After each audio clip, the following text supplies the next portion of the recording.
Hello, my name is Randy Williams, proud member of Keiretsu Forum, also founder and CEO. We're fortunate to have 41 locations around the world, and I'm filming this in Mountain View in Silicon Valley. One thing unique about Keiretsu Forum, we invest in all asset classes. We have over 700 fundings. We also invest in real estate. We're going to talk and take a deep dive today on the due diligence aspects of how to invest in real estate. We're going to do 2 asset classes. I want to introduce my guest, Bing Heckman, has been a wonderful friend for the last 25 years, but he also has spent a lot of time obviously in real estate. This is going to be an interactive program. Bing, welcome. Randy, and first of all, I'm going to say is that due diligence is something that everyone is going to be interested in, knowing that it's being done well. If you're going to invest in something, you want to know what you're investing in is credible, and that risk and reward are balanced, and you've really checked out what it is that you're looking to put hard-earned money into. So with that, let me back up a little bit. My background, I worked with SRI International, did market demand and feasibility studies for new real estate development. From there, I became an appraiser, an MAI, member of Appraisal Institute, which is sort of like a CPA for appraising, if you will. And you worked at appraised major properties throughout the Bay Area and the West. And then from there, I became director of acquisitions for a high net worth individual and bought properties in the western states. My pace with that group was about $100 million a year. So a lot of due diligence goes into looking at properties like that and making sure that everything is as we expect it to be when we close the escrow on those. So with that kind of due diligence background and analytical background, I'm very pleased to be part of Keiretsu Forum and hopefully be able to contribute a little bit to this community. And speaking of that, the perfect member obviously is engaging, obviously a high net worth individual like yourself, but also participates. And we have a free Keiretsu Forum book that's over 400 pages, How to Do Due Diligence. So please reach out to Keiretsu Forum, any chapter in the world. They have it for you, or go to the Apple bookstore. And our guest today did part of the addendum, a section on real estate. Yes, it's 400 pages, How to Do Due Diligence on deep technology, but there's a section on real estate. And did you enjoy doing that section? Oh, very much. Again, the idea is, how do we look at things? What do we need to do? What are the questions that need to be asked? And how do we look under the rocks to make sure what we're investing in is what we want to be, Right. Taking those risks. So this is interactive. He's going to ask me questions. Bing's going to ask me, and conversely, I'll be asking Bing. Now, I started Keiretsu Forum because of my lack of discipline as an investor. I was fortunate to retire from the real estate business, but quickly I wanted to get into startups. I love startups. I've made 52, as of this morning, 53 investments at Keiretsu, and I invested in a real estate opportunity today, in fact. But we're going to make this interactive. He's going to ask me questions, but my background's real estate, and I want to diversify into technology investing, which I did, but half my portfolio is still real estate. So I have a background in it, but I still like rolling the dice, and there's a lot of risk and opportunity what we do in technology, but I still like the safe harbor aspects of real estate. This is not an info commercial. This is content driven. There's a lot of risk and reward. Don't rely on any advice we say, but it's going to be very cool kind of going through this, because we're going to talk about we're going to talk about 2 kind of forms. And so why don't we roll it out? Let's talk about equity and debt. We're going to be talking about 2 components, because we could talk about buying homes. In fact, we had an IPO. One of our companies went NASDAQ 2 years ago, Waypoint. Very exciting IPO for us at Keiretsu Forum. We also invest in CBD, meaning Central Business District office buildings. We invest in funds. We invest in multifamily. But today we're going to be talking about how to invest in funds in 2 different classes. Tell us what those classes are. So the 2 classes, and I'm actually going to back up just a little bit. Currently, I'm also involved in real estate presently, and my role in real estate professionally is vice president of with Colliers International, and Colliers is a full-service commercial real estate company, and we're all over the world. So again, that's good access to information and all of that. So that helps. The 2 asset classes are real estate equity. So that's investing in the ownership of real estate. And then real estate loans, and a particular niche within that are common for us to invest in. That niche is small balance real estate loans. And I'll explain a little bit about what that is. But I think people understand equity. It could be a single property. It could be giving money over to a developer, and they, in turn, invest in a portfolio. And so I think that's pretty clear. Randy, would you agree? I would. In full transparency, most real estate has come to Keiretsu throughout the last 16 years. I personally have invested. So please ask me any questions. We're not going to be talking about who's come to Keiretsu, because we're not going to give them a plug here. Right. But we're going to drill down on what works, what doesn't, because I've made money and I've also lost money. So we're going to be very transparent about all those things. But let's talk about mortgage funds first, right, and then we'll get into equity. And typically mortgage funds come to us, and they're all over the United States. Primarily on the West Coast have been coming the last couple of years, but we're seeing more East Coast and also middle of the country opportunities. So take us through what a mortgage fund looks like, or small buildings. And why this would be particularly of interest to our viewers. And first of all, let's put it in context. Stocks, which are referred to as equities, typically over a long period have some yield. I've heard people cite 7-8% over a long-term period. And the real estate loans that we're going to talk about, which again I think a lot of people are not familiar with, we'll explain, and also real estate equity, they tend to yield in the 9 to 16%. So big difference, but you have to understand what you're getting into.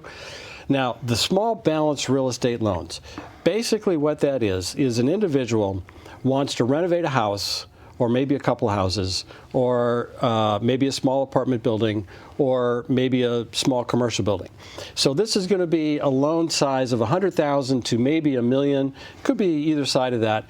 But the banks don't really fund those. And the reason is there isn't an income source for monthly payments. And when you get into subdivisions, the banks start to participate in that, and that's a different category. But this smaller group, community lending, has ratcheted back since 2007, but even generally doesn't really address that market. It's a big market, and there's a lot of people who do participate in that. And as you said, it's various geography. What I like about it is instead of bonds that pay nothing, you can invest in something that's reasonably balanced risk-reward, and you're earning 9 to 16%. And it's income every month, and that I think can be very attractive, but you have to understand it. And there are funds, for example, funds in Seattle. It's migrating to Denver to expand. There's another fund from the east, southeast, Washington, D.C. to Florida, another fund in northern New Jersey, Philadelphia area. And what's nice is this is earthquake country out here. It's nice to diversify and have different regions for all of that. And again, it's developers who have something they want to renovate, maybe build new, and it's this $100,000 to $1 million plus or minus. And believe it or not, and this surprises many people, the yields on those loans to those investors is around 15%. Plus they pay points. This is, it sounds very high to a lot of people, or like it's a junk bond category. It actually is secured by like a 60 to 65% loan to value. So the value of the property, the money that's put out at any one time, would not exceed 60, 65% of the value intrinsic in that asset. And but it's a fund that's created, and investors can participate in those types of funds. I think they're very interesting. Again, I think they're not all that well understood by the general public. But that's one of the things we look at. Now, again, due diligence is a key topic here. How do you look at these? How do you look at the equity funds? And how do you understand what they're doing? Are they credible? What are the risks? What are the issues? What are the questions you need to ask? These. And let's drill down on that. And the spirit of what we do at Keiretsu is there's no vested interest when you do make an investment. If you're a member, 100% of your dollars flows to the entrepreneur, and there's no fees back to us. So that's very important. So when you get knowledge from people, make sure, what are they getting? I mean, we're a membership community around the world, so you pay a small membership to be part of the community, but you enjoy swarm intelligence, the mind share. Again, why I started Keiretsu, I needed smarter people around me. So selfishly, my goal was to get 100 of us here in Silicon Valley, when we look at an opportunity, we will get unvested interest, including for myself, because I'm not getting paid if one of our members goes into it. But it's very cool to enjoy the Swarm Intelligence. And getting back to our Keiretsu Forum due diligence booklet, please look at that, and that's available many sources. Apple bookstores, or go to the investment page at Keiretsu Forum, you'll see it. But also get involved and come to a forum. Wherever we are throughout the world, we're fortunate to have 41 locations. So let's drill down why we make an investment like this. I also personally, this is how I like to put in my retirement dollars into the mortgage funds. Right. Why is that important instead of putting ordinary dollars into these mortgage funds? That's a great question. And first of all, a lot of these funds qualify for being placed in an IRA or retirement account. The IRA retirement accounts, as you know, are not taxed. The income that's made in that is not taxed until you start taking the money out. So you can grow that fund, you can grow those qualified funds and not pay taxes on them. The mortgage loan funds are taxed. If they're not in a qualified account, they're taxed as ordinary income. There's not a capital gain or appreciation. There's not a depreciation shelter. It's income from a loan, taxed as ordinary income. So yes, great to put in a qualified account, because when you're earning 10, 12, 15%, it's better not to be paying taxes on that, and it's a great way to grow an IRA fund. One correction, you will pay tax on it. You're when you take it out. Whenever you take it out, or when you're 70 and a half.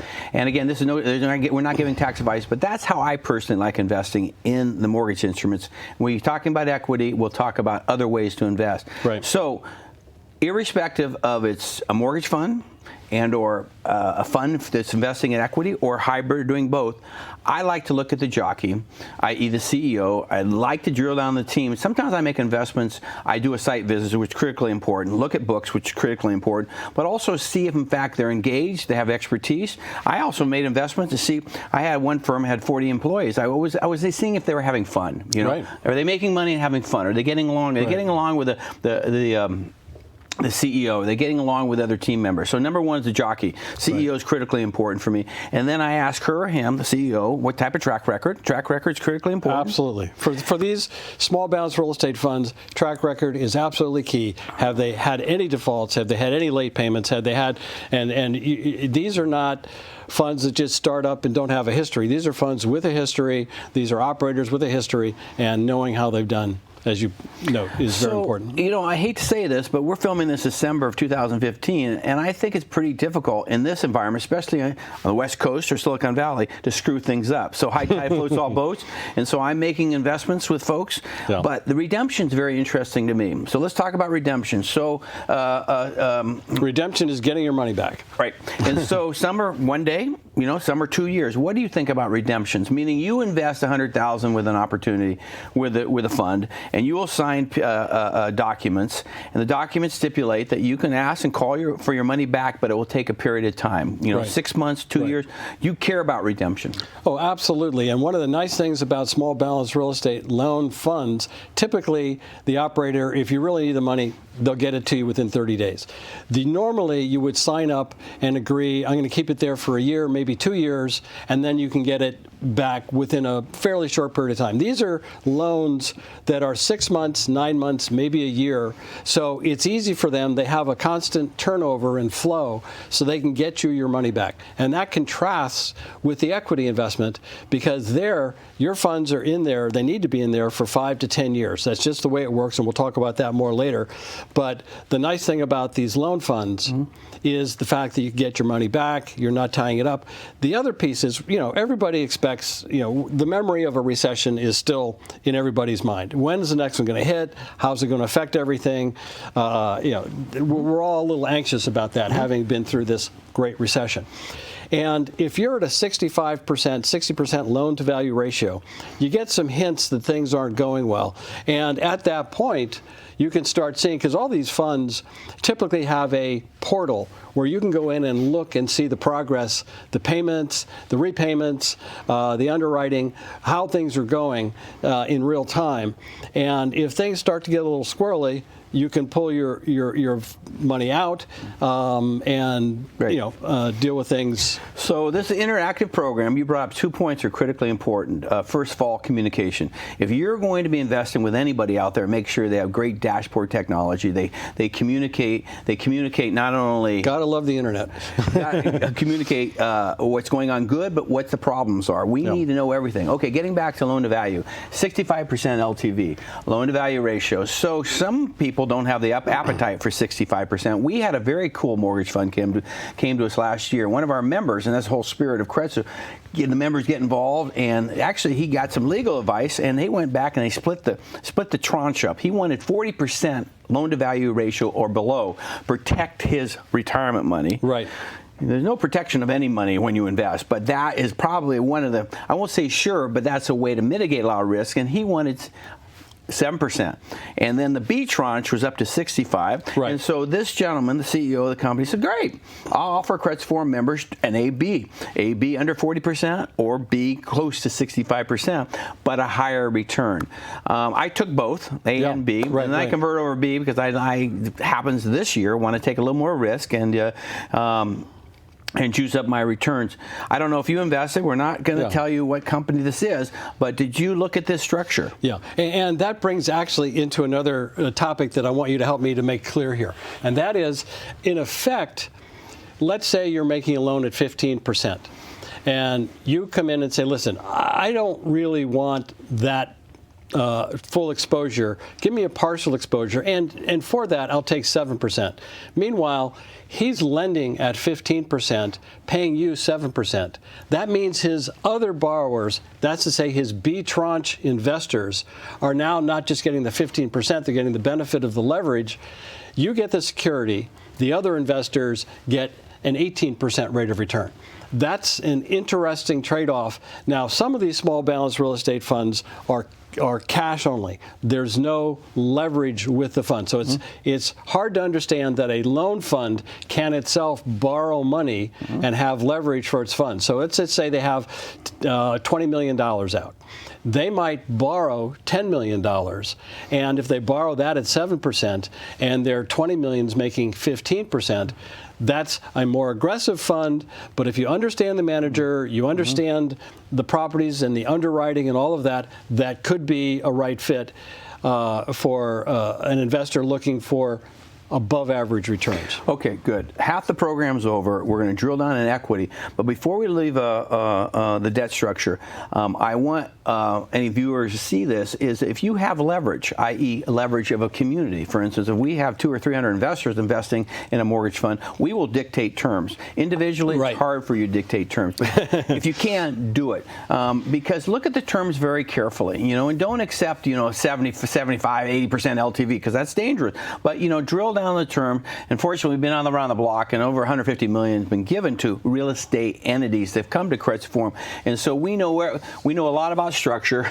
We know a lot about obviously making money, but we've also lost money, and so we know where the pitfalls are now. So let's drill down on equity. So tell us what equity. Give us a definition of what we're going to be talking about now. So again, all of these funds, you want to look at the developer, you want to look at the strategies, you want to look at the underwriting. I'm going to say one thing about the due diligence in the small balance real estate loan. I'm right now conducting due diligence on a fund, and I'm looking at every document that helps in the underwriting decision for that loan. The appraisal, the financial information on the borrower, the information on the property, the title, making sure they have insurance, making sure all the bases are covered. That's a lot of work.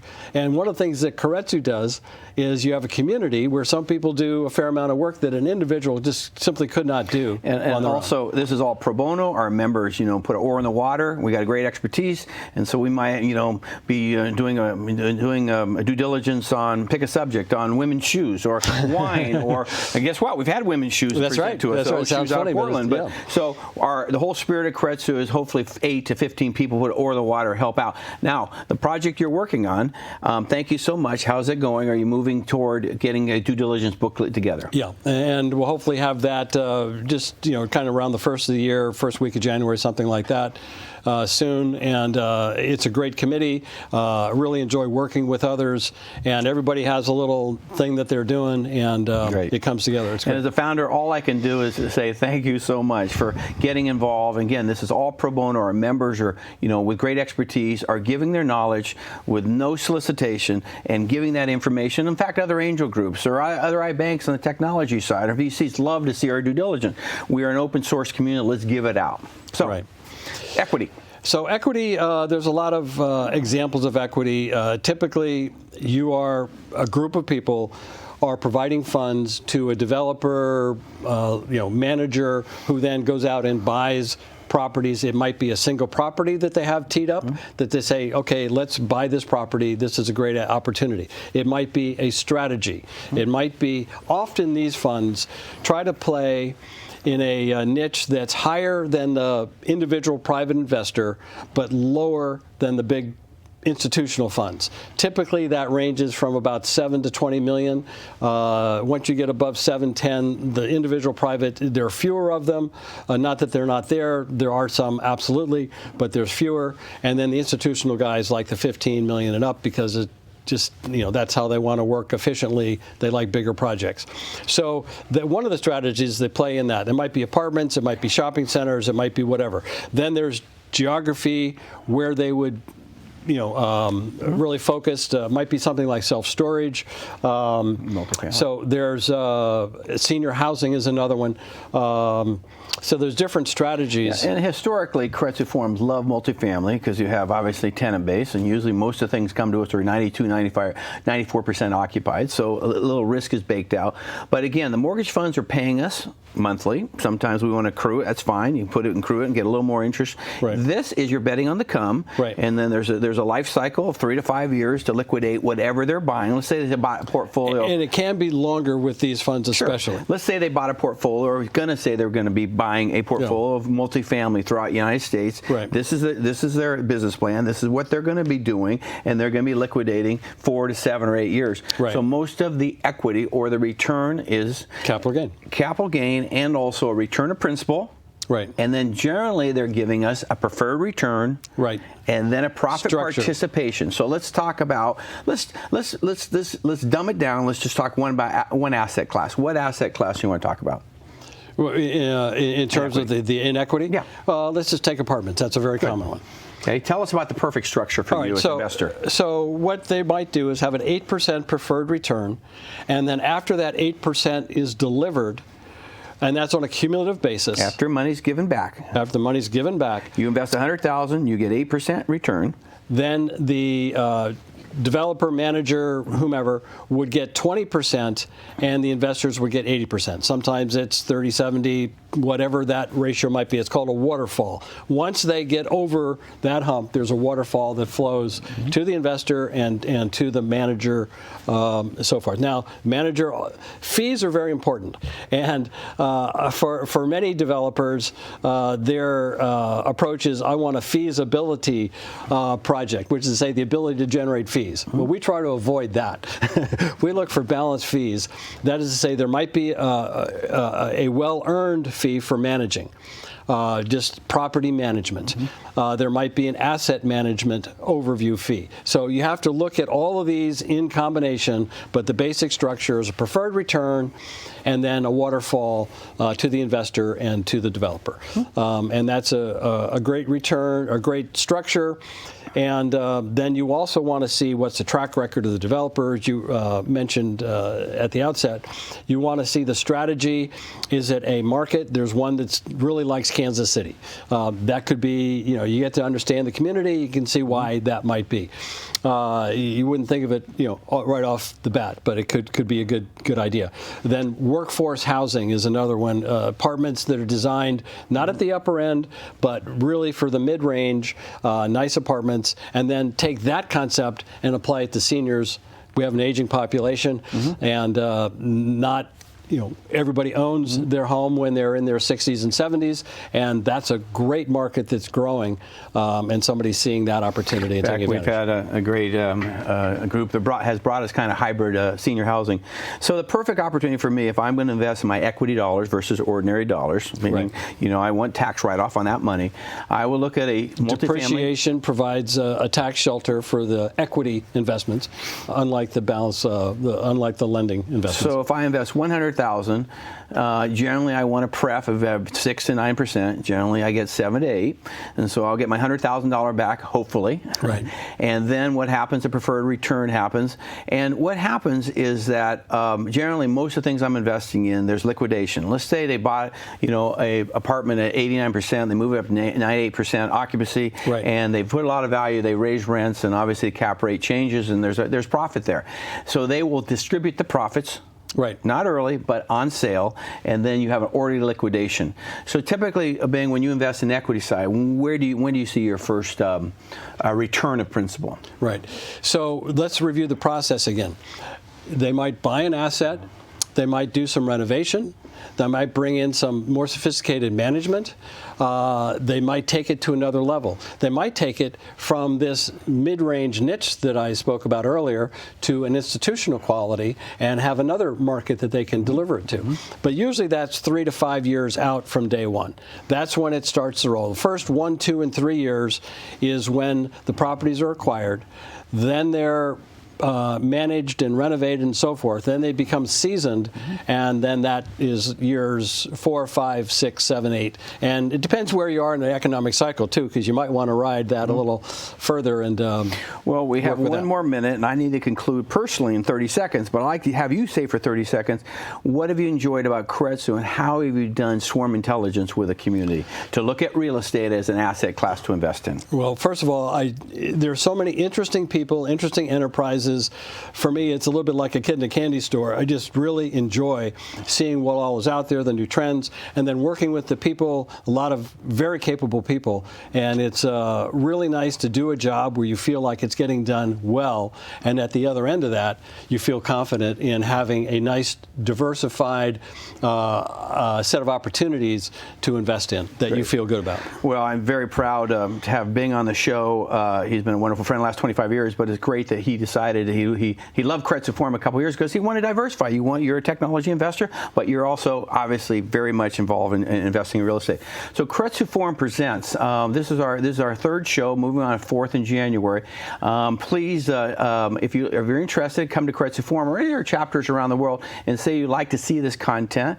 How else would they find this content? The content that Keiretsu Forum offers, there might be some groups that do similar kinds of things. I would have to say nothing with the sophistication of Keiretsu Forum, my personal observation. So you can go on YouTube and see, just go ahead and do Siri and say Keiretsu Forum Presents. You'll come up to our shows, and every month we're going to have a show, or come to Keiretsu Forum throughout the world, and we have 41 chapters. Fortunate just launched Jakarta and Prague, and also 6 months ago we opened up India with Chennai and Bangalore. Thank you so much. Thank you, Randy.